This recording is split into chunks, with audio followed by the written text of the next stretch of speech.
see something that says unmute. Don't unmute though.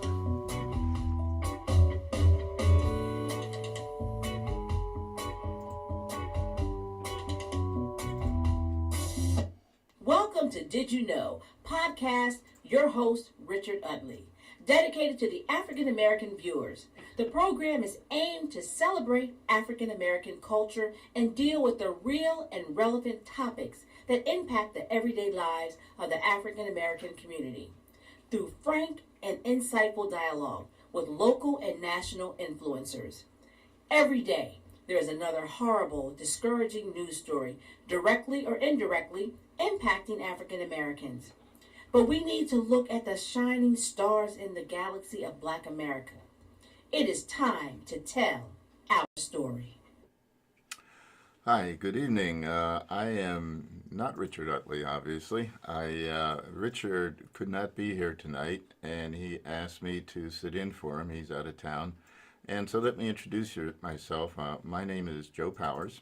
I am a lifelong resident of Harrisburg, and I have done this show once before. The time I did it before, I was basically being interviewed by Richard, and he and I have been friends going back more years than I can count, and so I'm really honored that he asked me to do this tonight, and I want to thank him and to thank Reverend Thomas for helping with this. For those who do not know me, like I say, I am a lifelong resident of Harrisburg. I attended St. Joseph's University. Here in Harrisburg, I attended Bishop McDevitt High School.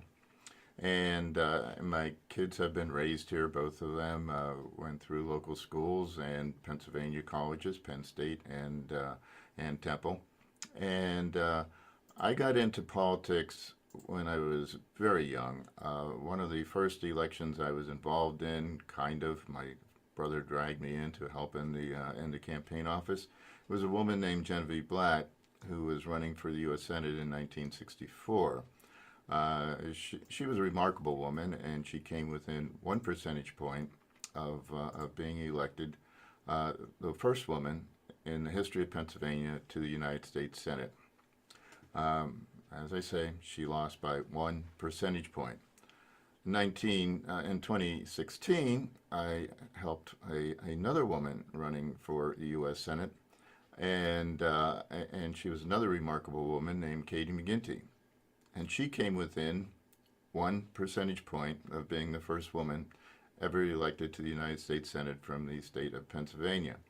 So I guess I haven't pushed the ball forward very much, because after all those years, I still lost those races by 1 point. I'm here to talk mostly about politics tonight. I've spent my life in it, in 37 years in state government. In those elections, I've been at it for over half a century. I don't know if anybody else in Pennsylvania has been working in Pennsylvania politics for over a half century. If there is some such person, I hope they get some professional help, because it is a long time dealing with the politics of this state. In my years in government, I worked first in the Pennsylvania State Senate. My first boss was a man named John Sweeney, who was the first Democrat ever elected to the state Senate from Delaware County. And he chaired the Military Affairs and Aeronautics Committee, and I ended up overseeing one of the first committee investigations ever conducted in the Senate, and we end up filing a report, and the man who was investigated was then investigated by the U.S. Attorney's Office in the Middle District. After that, I went to work for a senator named Herb Arleen. Senator Arleen, when he was first elected, was the first African American ever elected to the Pennsylvania State Senate. He was from North Philadelphia. I then worked for Senator Curry from North Central Pennsylvania, who did many things in the Senate, most important of which is he is responsible for the Environmental Bill of Rights. I then went to work for the third youngest senator ever in the history of Pennsylvania. His name was Mark Singal. You may know that name because he went on to be lieutenant governor, and and he still is recognizable around here. He does a Sunday morning television show on CBS 21. I worked for him in the Senate for 6 years, ran his campaign for lieutenant governor, and he was elected lieutenant governor, and at the time he was the second youngest lieutenant governor ever elected in Pennsylvania. After my years with Mark, after 6 years, I left and I went to work for the House of Representatives, worked for the House in various leadership positions, including being the head of the executive director of the Democratic Policy Committee. During my years in politics and in working in the Senate and the Capitol, I worked for legislators from literally all over the state, from North Philadelphia, from the Philadelphia suburbs, from the Lehigh Valley, from the Scranton area, from north central Pennsylvania, where Senator Curry was from Johnstown, where Mark Singal was from Pittsburgh, and from Beaver Falls in the western part of the state, just about everywhere in the state. I finished up my career. I worked, or didn't really finish up, but as part of that career, I was the executive deputy secretary in the Department of Environmental Protection.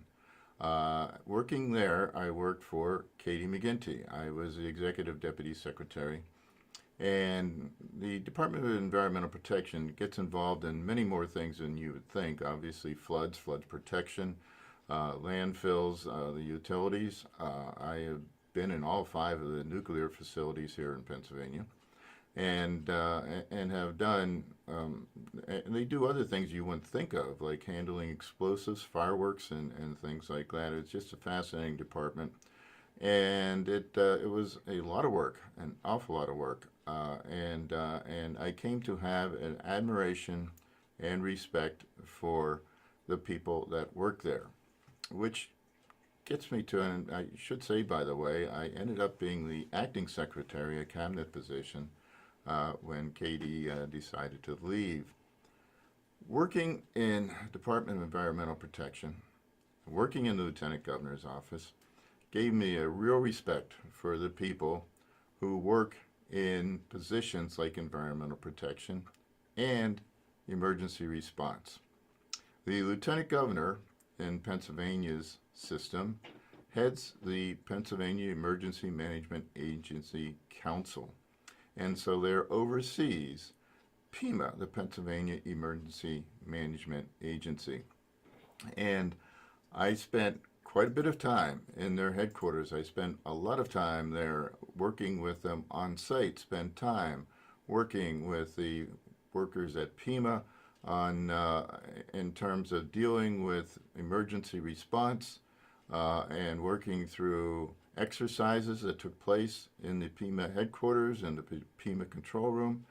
And that's what leads me to the first thing I want to talk about tonight, which may not be directly related to elections, but something I feel very strongly about.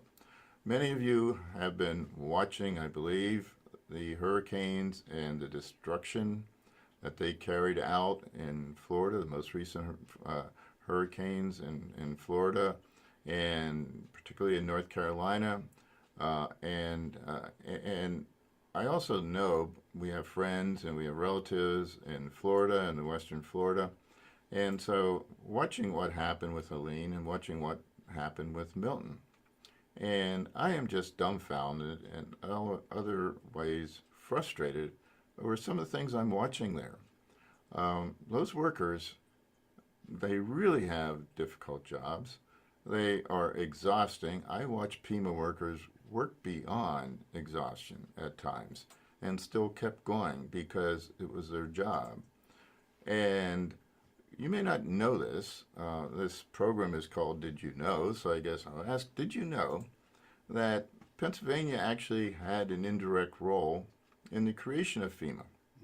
Up to the 1970s, there was no federal agency solely dedicated to dealing with emergency response. There was something called the Civil Defense Agency.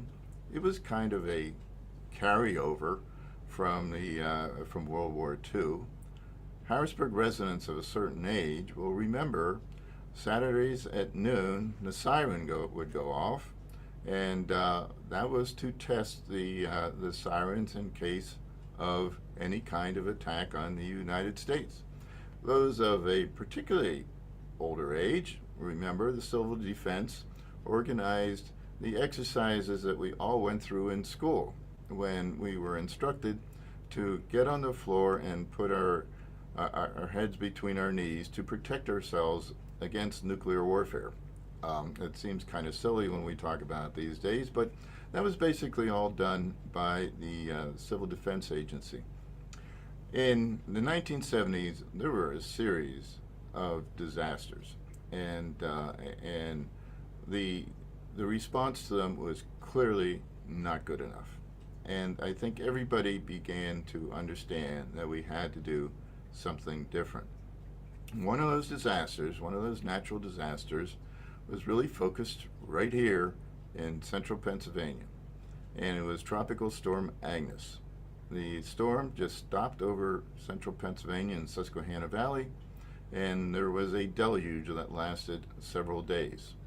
When this area turned for help to Washington, there was really no cavalry to come in and help out, and much of Harrisburg was actually underwater, particularly uptown section and Midtown, parts of Midtown, and anything along Paxton Creek, Shipoke, all of it underwater. My family lived in Midtown Harrisburg on Penn Street, and they had to be evacuated. I stayed, and I was up in the middle of the night when I heard an Army half-track chasing some looters down at the end of the street, which was completely underwater. They were in a motorboat, and I remember standing there and thinking, I really am watching a Army half-track chase a motorboat through the streets of Harrisburg.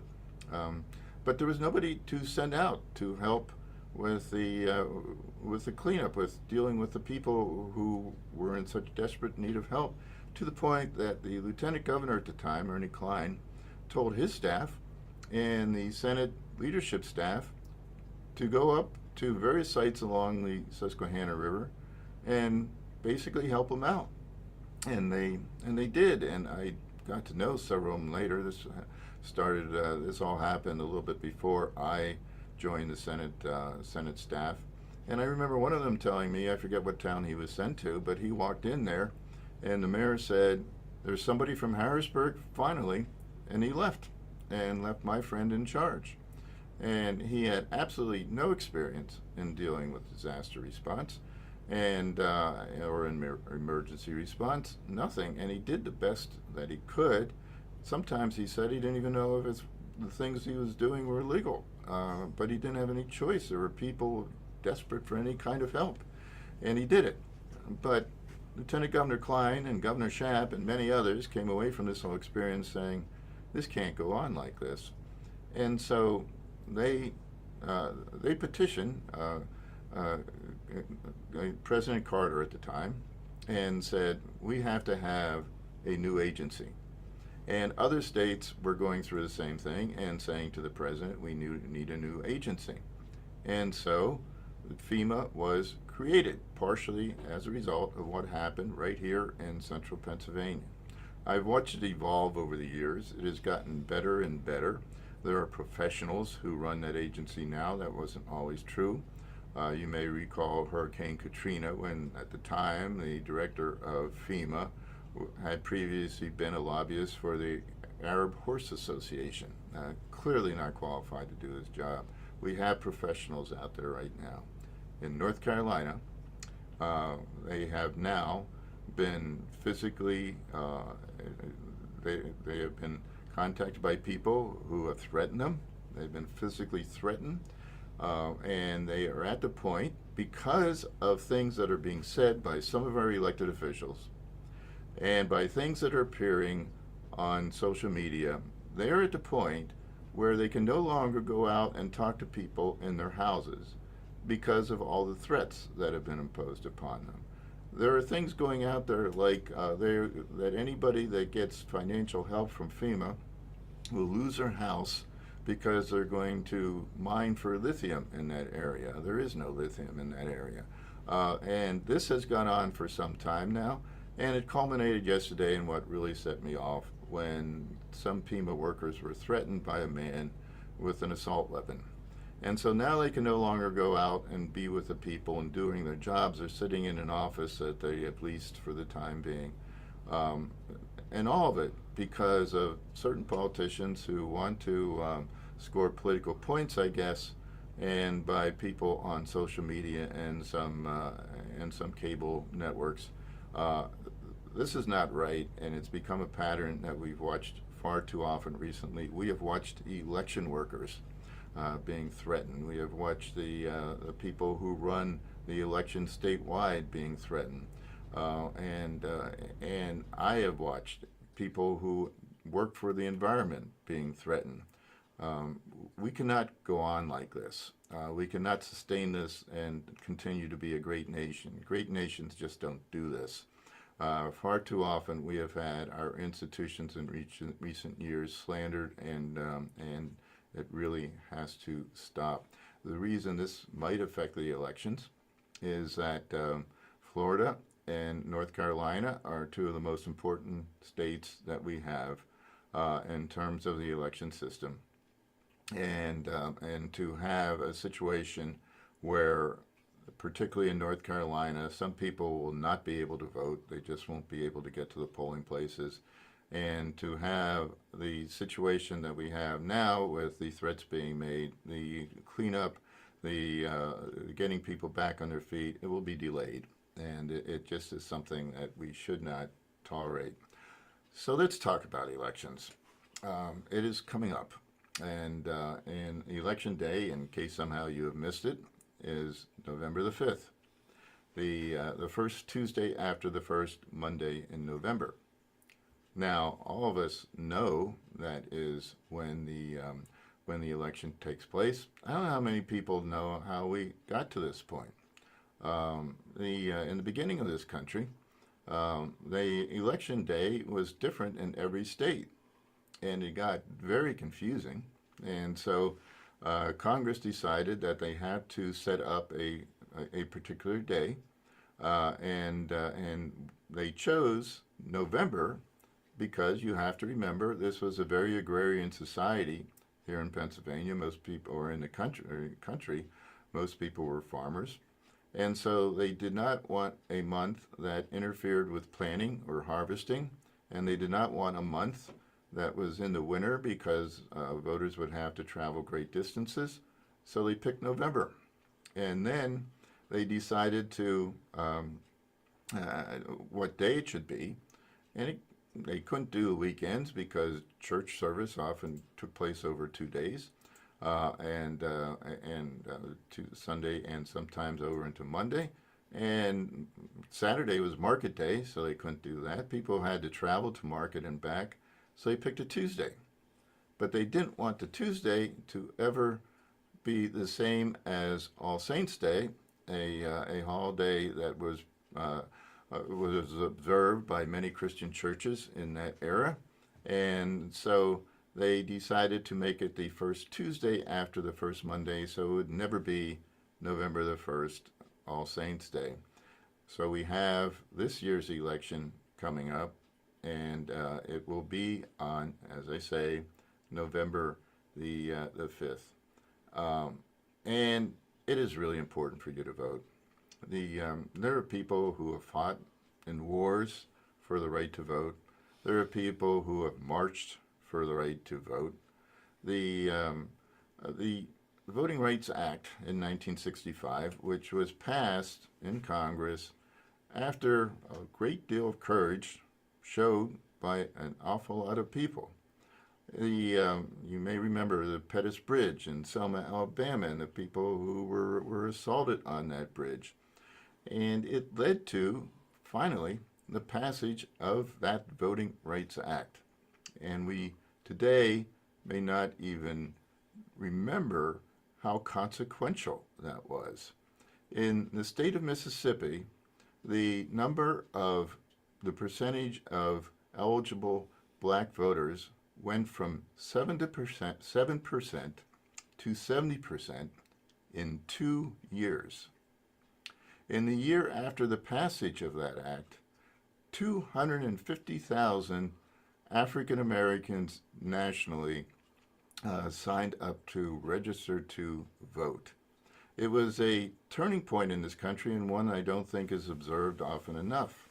So you have this right to vote, and not only do people watching this, I presume mostly in the state of Pennsylvania, not only are you in a position to vote, you are in the center of this election.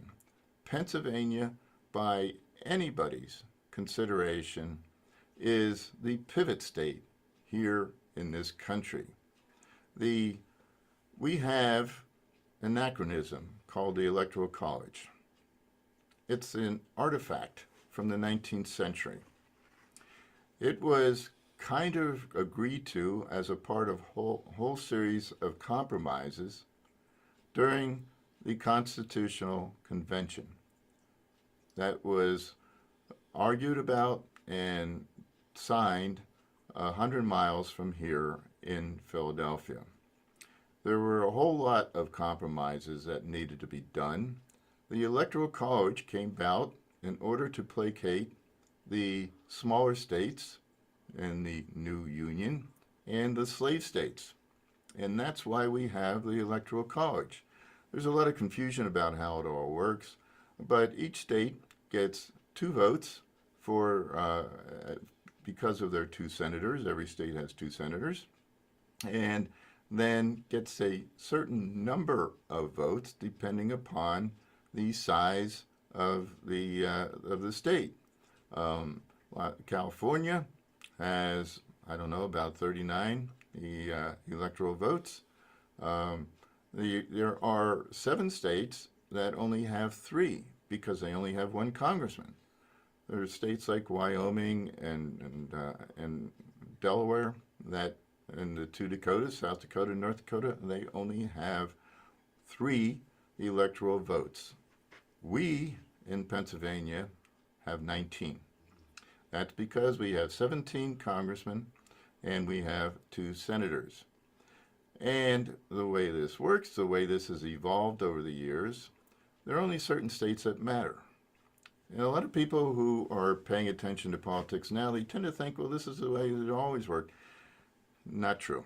In fact, the first election I remember, I'll show my age again, was in 1960. It was John Kennedy versus Richard Nixon. And when you go back and you look at it, one of the things that's striking is most of the states were heatedly contested. It wasn't like there were states where the races were going to be Democratic, the winners would be Republican in some other states.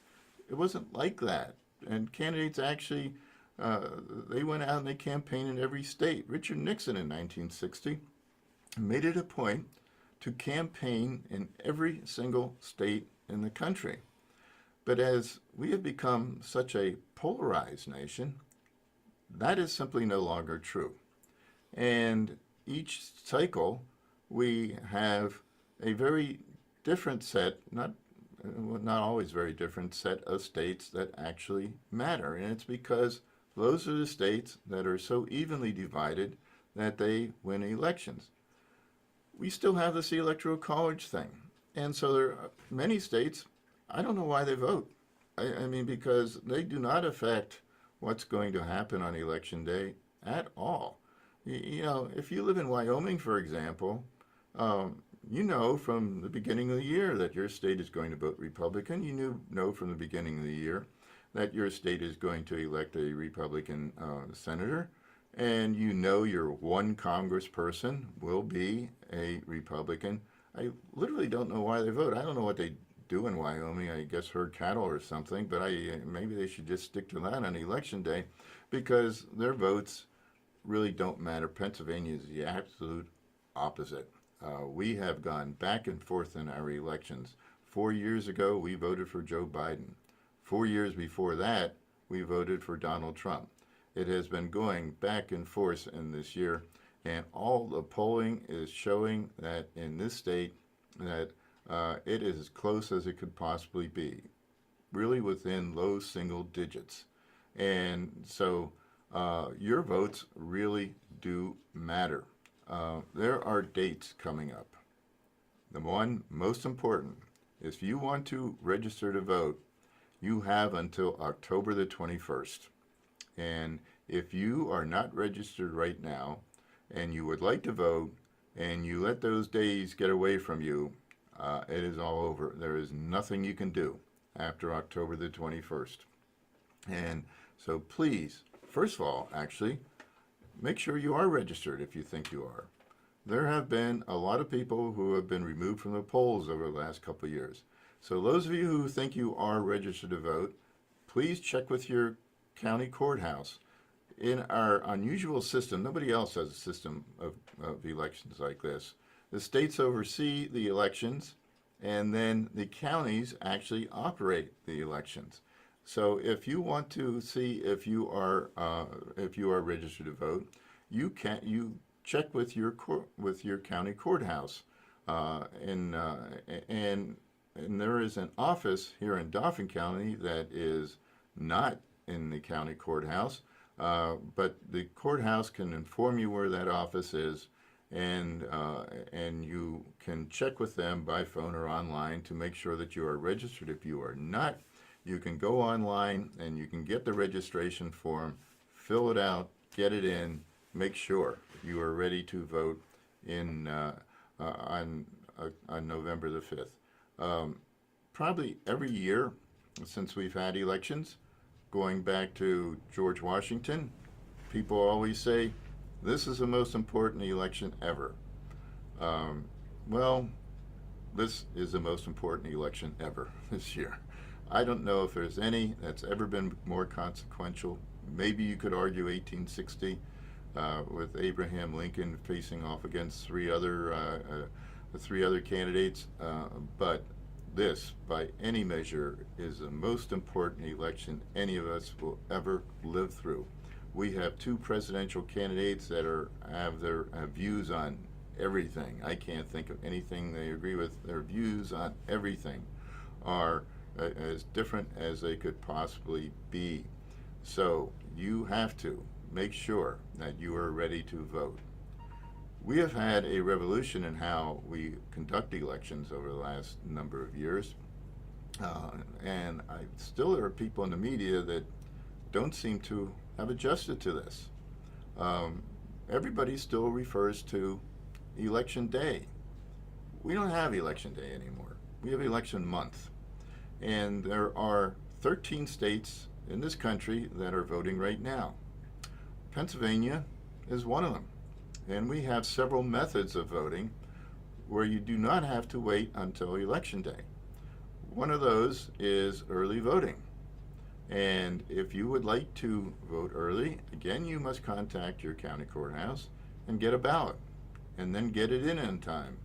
And you can also vote at designated locations in parts of the state. And again, you'd have to contact your courthouse to find out where they are. And we have what is known as absentee voting.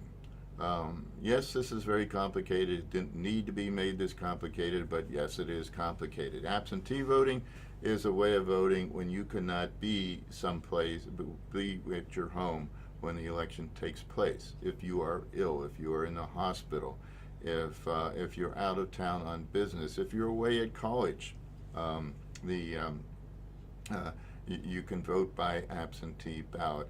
I want to stop here and actually say something about that, by the way. I've just given the sermon. Yes, go out and vote. Don't stop there. Make sure that people you are close to are voting. If you have a child away at college, for example, that child has really a choice here. That student can vote in the place where they are in college, or they can vote back home. But make sure they do one or the other, and that they have a plan for voting. Anybody can vote as soon as they turn 18 years old. And maybe you have somebody who just turned 18, has never done this before. Talk to them. Make sure they know about how important this election is. You may have friends who are very, very busy and working 2 jobs maybe or 3 jobs, and they don't have a lot of time. Make sure they know there are alternatives to actually voting on November the 5th, and maybe they just don't have time to wait in those lines, some of which can get very long. There are other ways of voting that they could use, and it is really, to me, most important, specifically for people like that. They have issues that are more important to them sometimes than very wealthy people. I mean, if somebody's working a minimum wage job and is unhappy with the fact that Pennsylvania's minimum wage is still $7.25 as it has been for 20 years, it's lower than any one of the 6 surrounding states. In New Jersey, it is twice as much as Pennsylvania. And if somebody really feels strongly at that because maybe they're working a minimum wage job or maybe slightly above, well, there's one way you can do it, and you can change it, and that is by electing people who will work to make that change. But that's just one issue. People have all kinds of issues, but you can never ever change what is going on until you cast that ballot. It is the one thing that is critical for you and for all of your friends.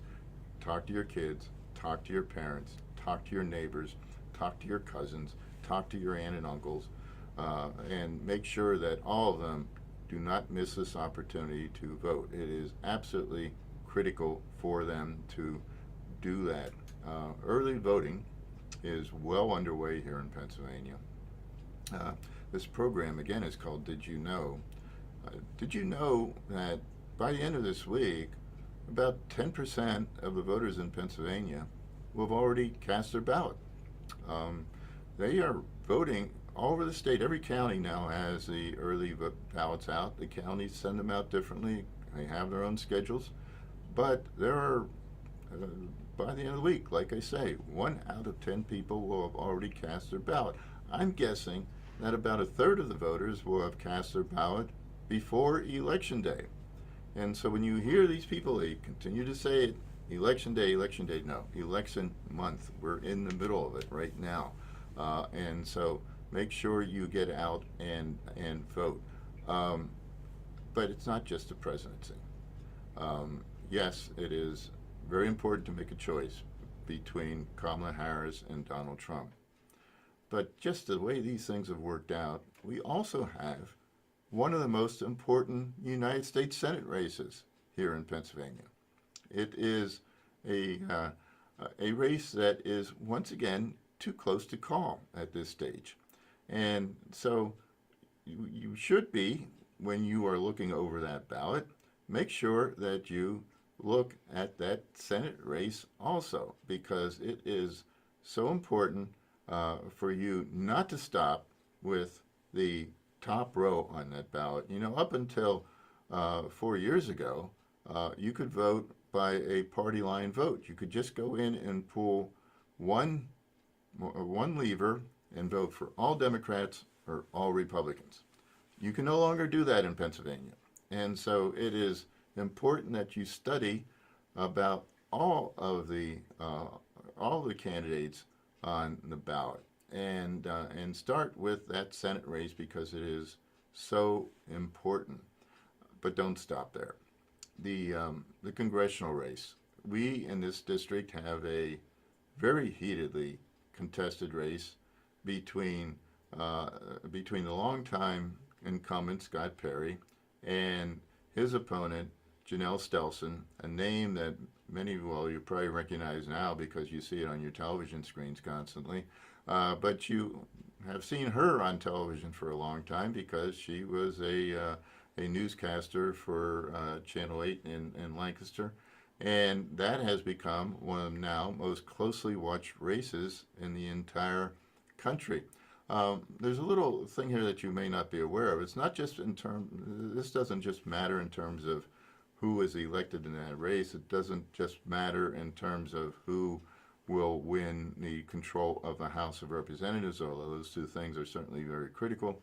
But if things can end up going as they end up going in terms of the presidency, there is a system in which the House of Representatives have to choose the president. It doesn't happen very often. It's happened only a couple of times. But there is that possibility that the House of Representatives will make the choice, and it's not all 435 of them put together. Each state gets one vote. That's it. Right now in Pennsylvania, there are 8 Republicans and 7 Democrats. If Janelle Stelson were to win, that flips over, and Pennsylvania's one vote will be cast for Kamala Harris instead of for Donald Trump. There are many reasons to be focused on that House race. To me, that is one of the most important. Don't forget the row offices, and what we call row offices in Pennsylvania, there are 3 of them: the Attorney General, the Auditor General, and the State Treasurer. In my mind, the most important is the Attorney General. The Attorney General not only can prosecute in some cases, that's what people think of the Attorney General, but they're also heavily involved in a whole bunch of other things like consumer protection, senior citizen protection, and environmental protection. And the Attorney General has so many responsibilities that most people may not be aware of.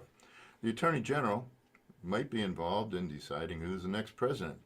You all watched what happened 4 years ago in the contention over the who actually won in various states. Well, there were something like 20 lawsuits filed here in Pennsylvania.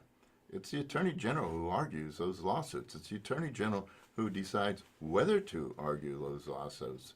There may be lawsuits filed, and if the Attorney General's office chooses not to contest, then whatever is that lawsuit is filed will be the winner. So please do not forget that Attorney General's race is incredibly important. There are legislative races right now in this state. And control is really right on the nice edge. We right now have 102 Democrats in the Pennsylvania House of Representatives and 101 Republicans. And so voting for the House candidates, there are 4 districts here in Dauphin County. Voting for each of those districts, in each of those districts, will be another issue that will factor into how this state is run going forward. There is a state Senate race here in Dauphin County and most of Dauphin County. The way we handle Senate races in the state of Pennsylvania is that half of the Senate is up for election in 1 year, and then 2 years later, the other half of the Senate is up for re-election. We have a Senate race right now in the greater part of Dauphin County that is also being watched very closely because the incumbent has retired. And so there is a hotly contested race here in Pennsylvania. If you're getting the idea that you're sitting right in the middle of this fulcrum, you are absolutely right. I mean, you could argue that the voters in the greater Harrisburg area are the most important voters in the entire country. I'm not in any way exaggerating about that. It's just the truth. Next point I want to talk about here is actually watching the voting returns. And if you want to impress your family or friends by being an expert on this, here's some tips. On election night, the first state to watch is the state of Florida. And now Florida hasn't, in the beginning, didn't seem to be a state that would have a serious election. Well, they have a serious election now, both a United States Senate race and maybe the presidency. There are a lot of people argue about that, but the latest poll showed only a 2-point difference between the 2 candidates. Florida closes their polls relatively early. It's either 7 o'clock or 7:30. They've had early voting for a long time, and they're one of the forerunners in this. They do it differently than we do in Pennsylvania. In Pennsylvania, they could not count the votes until election day, and why this has ever happened, I'm not going to get into it, but it makes no sense. And there was a reason why the entire country was sitting there waiting for Pennsylvania to declare a winner, and it took 3 days 4 years ago. You may remember it wasn't until the Saturday after the election where Pennsylvania was finally called for Joe Biden. Well, in Florida, they don't do it that way. The they count all the votes. They don't announce them, and then when the polls close, they announce all the votes right away. How many votes for Democratic candidate? How many votes for the Republican candidate? And by watching that, you get a pretty good idea of not only what's going on in Florida, but the entire country. Because if the Democratic candidates are running better than everyone thought, you're going to say, wow, something might be happening here. If the Republican candidate is running ahead of where you expect it to be, then maybe something is happening on the other side. You get your first look at this in the state of Florida. Pennsylvania, as I say, we had to wait 3 days, 4 days actually, until we learned who Pennsylvania had voted for. I really don't expect it to take that long this time. There have been differences. You have to remember that there was an enormous number of people who voted, mail votes, because we were in the middle of a pandemic. And I see people now comparing the number of votes that have come in versus what happened 4 years ago. Boy, we have amnesia about what the situation was 4 years ago. We were right in the middle of the pandemic. There were no vaccines available. And so there were a lot of people who understandably didn't want to go to a polling place, a crowded polling place filled with strangers. And so they voted early voting. There will not be nearly as much early voting in Pennsylvania as there was the last time. There will be a lot. There is a lot. You can already see it coming in. But not as much as the last time. And the last time, 4 years ago, they were doing all this for the first time. And you had people at the polls who were trying to adapt to a completely new system of early voting. We did not have it before. And understandably, there were mistakes made, and it took them longer than you would think. They will not take as long this time, I believe. And one of the other reasons is most of these counties have now invested a lot of money in equipment to count those votes and get it done as fast as possible. I know I know Allegheny County, our second largest county, has been really good at getting the returns in quickly. I know in primary election day was like 9 o'clock, and you knew all the early votes. It was over. We could find out. I think we will have a lot of the returns counted a lot more quickly. In fact, I'm sure of it, unless it is one of those elections where it comes down to a couple thousand votes. I think we will know the answer to who has won in Pennsylvania at the very least by Wednesday, maybe much earlier than that. But if you're watching in Pennsylvania and you want to know who's the winner, if you want to be those guys on television who's pointing to the maps and showing who's going to win and what to look at. If you want to look at Pennsylvania, here's a couple places to look. Erie County is a real bellwether. It goes back and forth every election. The Lehigh Valley I always watch because it's another one that goes back and forth, and seeing how Northampton and Lehigh counties are doing will give you a good read on what's going on in the rest of the state. And by the way, you look at central Pennsylvania. Even people who have lived here our entire lives, like I have, don't really understand yet just how big central Pennsylvania has become and how important it has become in our electoral process. I was watching one of the talking heads on a cable network last week, and he quoted that old bromide from James Carville, and James said at one point that I finally got it. I knew James very well, and when he came here to run Bob Casey's race for governor, and he was trying to figure out Pennsylvania. He was from Louisiana. He had run races there and in Texas, and he finally said that I've got it all figured out. Between Philadelphia and Pittsburgh, Pennsylvania is just Alabama. Well, it wasn't even true then, and it's certainly not true now. For one thing, central Pennsylvania has grown tremendously. Here, you want another did you know? Did you know that the Harrisburg-Lancaster media market is actually bigger than 4 NFL media markets? Not many people would think that, but it's very true. And so there are the experts who are going to be watching these 3 counties: Dauphin, Cumberland, and Lancaster. Dauphin, because it has undergone a transformation in recent years. When I was a boy growing up, it was a totally Republican county. Well, not anymore. Democrats control the courthouse now.